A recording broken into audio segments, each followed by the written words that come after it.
I live in rural Arkansas.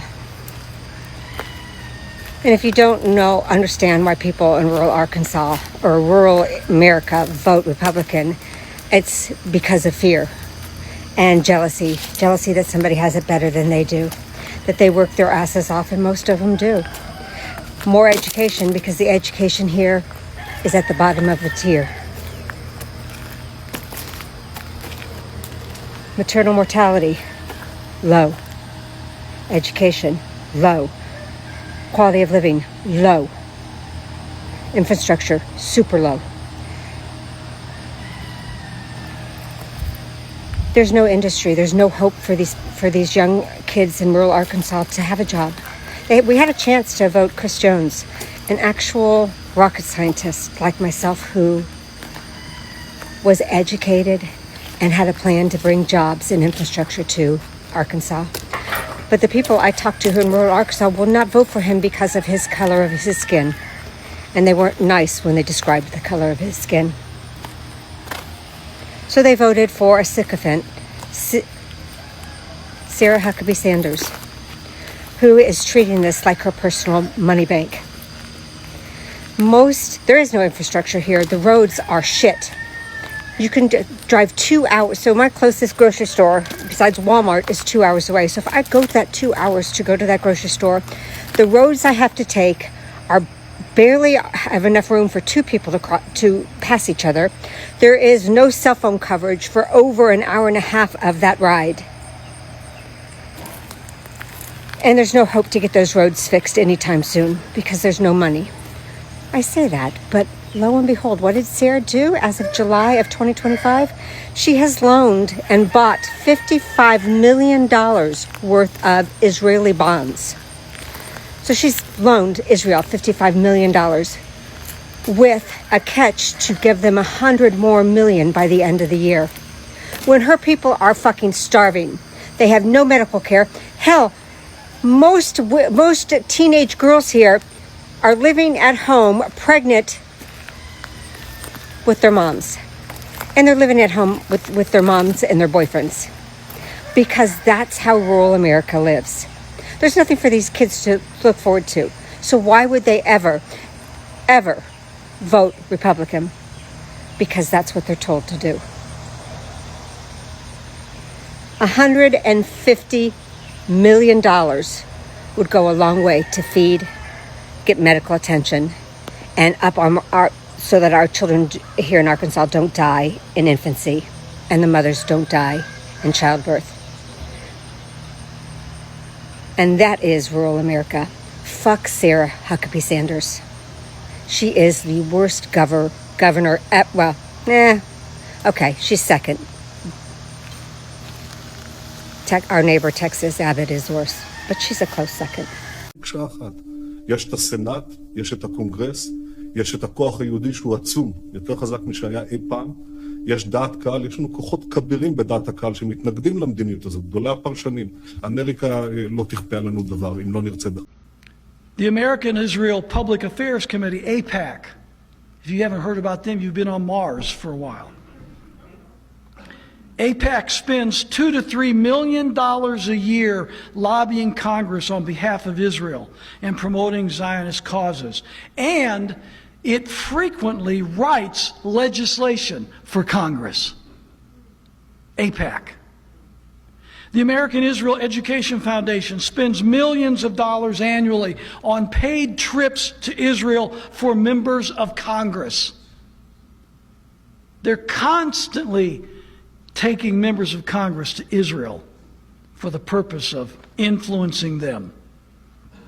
The Anti-Defamation League, ADL, spends millions of dollars annually spying on Americans who are critical of Israel and uses massive amounts of money in smearing those people not deemed friendly to Israel. The mainstream media also promotes the Zionist agenda by accusing those on ADL lists as being anti-Semitic. The International Fellowship of Christian and Jews uses a $100 million annual revenue stream to promote Israel Zionism among evangelical Christians. The Central Fund of Israel uses a $20 million revenue stream promoting Israeli settlements in Palestine. Christians United for Israel, founded by John Hagee, run by a Jewish American attorney from Tel Aviv, David Brogue. Its lobbying arm is called CUFI Action Fund, headed by Gary Bauer, uses a $7 million annual budget to lobby members of Congress on behalf of Zionist causes. Hagee himself has given more than $80 million to Zionist causes in Israel. And then, if that's not enough, in your spare time, you might want to check out the Washington Institute for Near East Policy, Simon Wiesenthal Center, Israel Project, Friends of Israeli Defense Forces, Women's Zionist Organizations of America, the Jewish Agency for Israel, American Friends of Likud, American Israel Cooperative Enterprise, the Israel Allies Foundation, the Jewish Policy Center, Leon and Harry Helmsley Charitable Trust, Jewish Council for Public Affairs, Zionist Organization of America, World Jewish Congress, Republican Jewish Coalition, National Jewish Democratic Council, Center for Security Policy, Israeli American Council, etc., etc., etc., etc. These are all lobbying groups for Zionist Israel in Washington, D.C. There is no other single lobby that comes close to the power and wealth and influence of the Israeli lobby in Washington, D.C. Sheldon Adelson, major Zionist, major financial contributor to Trump's 2016 campaign. Adelson gave over $100 million to Trump's presidential campaign in 2016. $100 million from one Zionist, Sheldon Adelson. He gave over $50 million to the Republican super PACs in 2016. What a coincidence that Trump and most of the Republican congressmen are lackeys for Zionist interests. That's just one election year. $150 million from one man, Zionist. My dad was just nominated as President Trump's ambassador to Israel. I had the chance to go to Israel for the very first time with my dad when I was 11 years old, and it literally changed my life. There's no greater supporter and nobody that has a greater understanding of our two nations' unbreakable bond. And there is probably a little bit of bias, but there's no one who will do a better job in this role. Congratulations, Dad. We're all very proud of you. Today, we're taking a stand against woke nonsense. What frankly started as a fad among a few grad students has seeped down into corporations, the healthcare industry, and increasingly state government. It's demeaning to women, and it needs to stop. In a moment, I'll sign an executive order banning a number of all sorts of ridiculous words from state government documents. Those include words like pregnant people, laboring person, birth giver, and several other nonsense terms that have cropped up in recent years. Some on the left will accuse us of being nitpicky, that Arkansas should just lay down and accept the cultural revolution without complaint. I say it's the exact opposite. It's the left that decided that woman is a dirty word. It's the left that decided we needed to toss out basic biology and basic grammar along with it. Shut up, you. Shut up. You. Because they buy into the people in power's narrative. They don't bother to go research. They believe that the people they elected would not lie to them.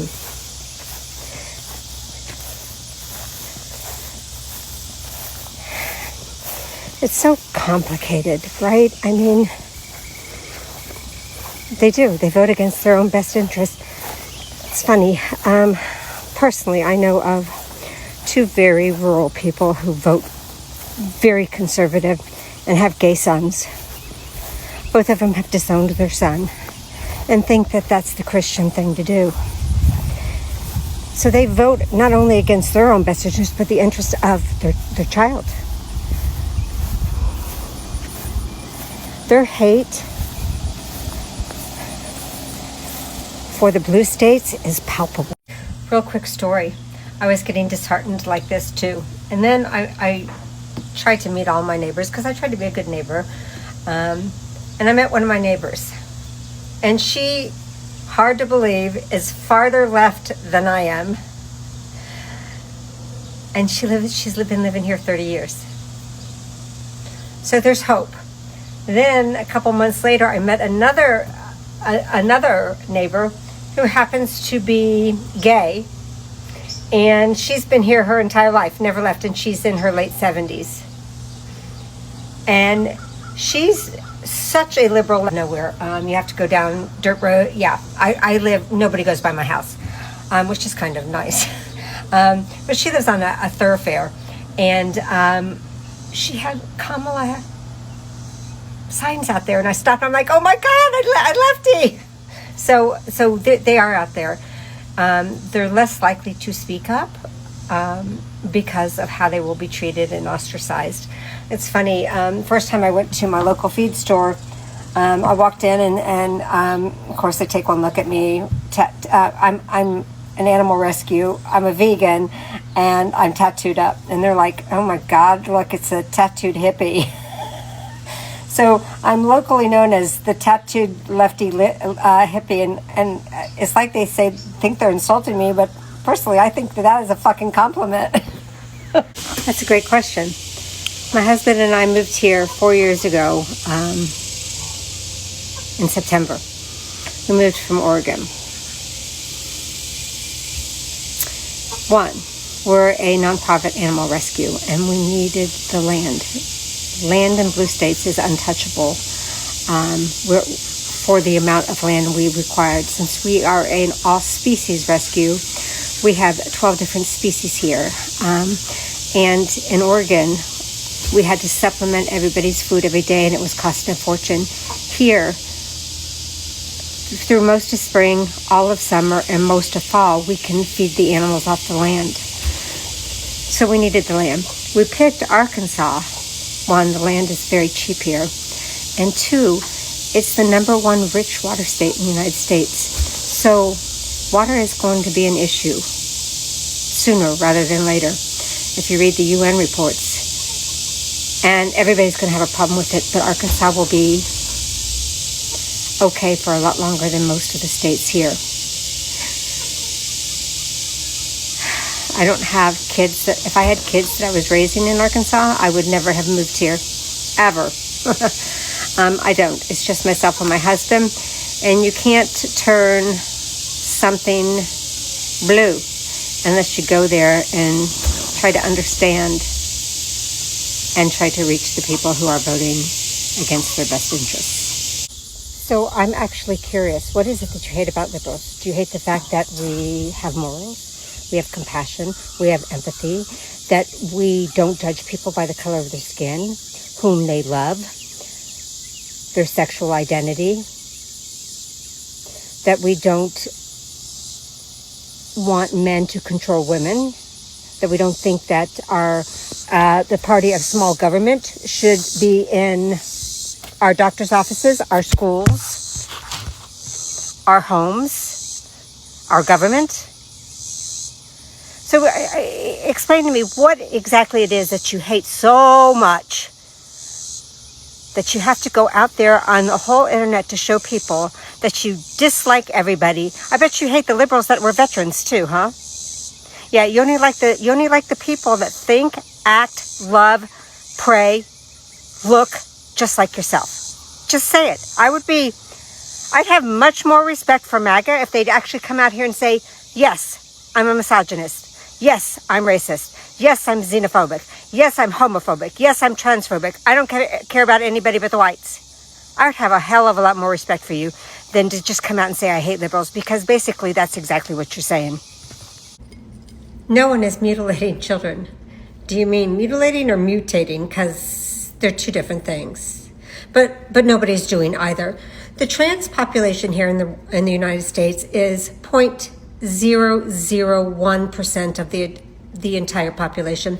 The chances are that you will never run across a trans person in your entire existence. And if you do, You wouldn't even fucking know unless you're the genitalia police and are looking up for people's dresses or asking them to drop their drawers. We have literally spent millions of dollars on over 900 bills to limit the rights of the LGBTQ+I. I'll be willing to bet, Ralph, that you never volunteered to signed your name on a piece of paper to join the service to serve your country, did you? Yet you're okay with a trans person who literally volunteered to protect your fucking ass, but you want them kicked out of the service because you don't like the way they, what, think, look, dress, what? They take fucking nothing from you. And the whole time we're trying to regulate every part of the LGBTQ+I community, we're literally letting veterans starve on the street, letting children starve on the street. So don't pretend like you give a fuck about children because Donald Trump's on the fucking Epstein list and you don't care about that. So don't pretend like you do. You don't give a fuck once that child is born. You just want to tell a woman that she's got to have that fucking baby no matter what, even if her father fathered that child. You don't fucking care. No disrespect, sir, but people like yourself are the entire reason that one person in the LGBTQ+I community tries to unalive themselves every 45 seconds. Do better. Be better. And if you can't, zip it. They did get what they voted for. But that's because of so many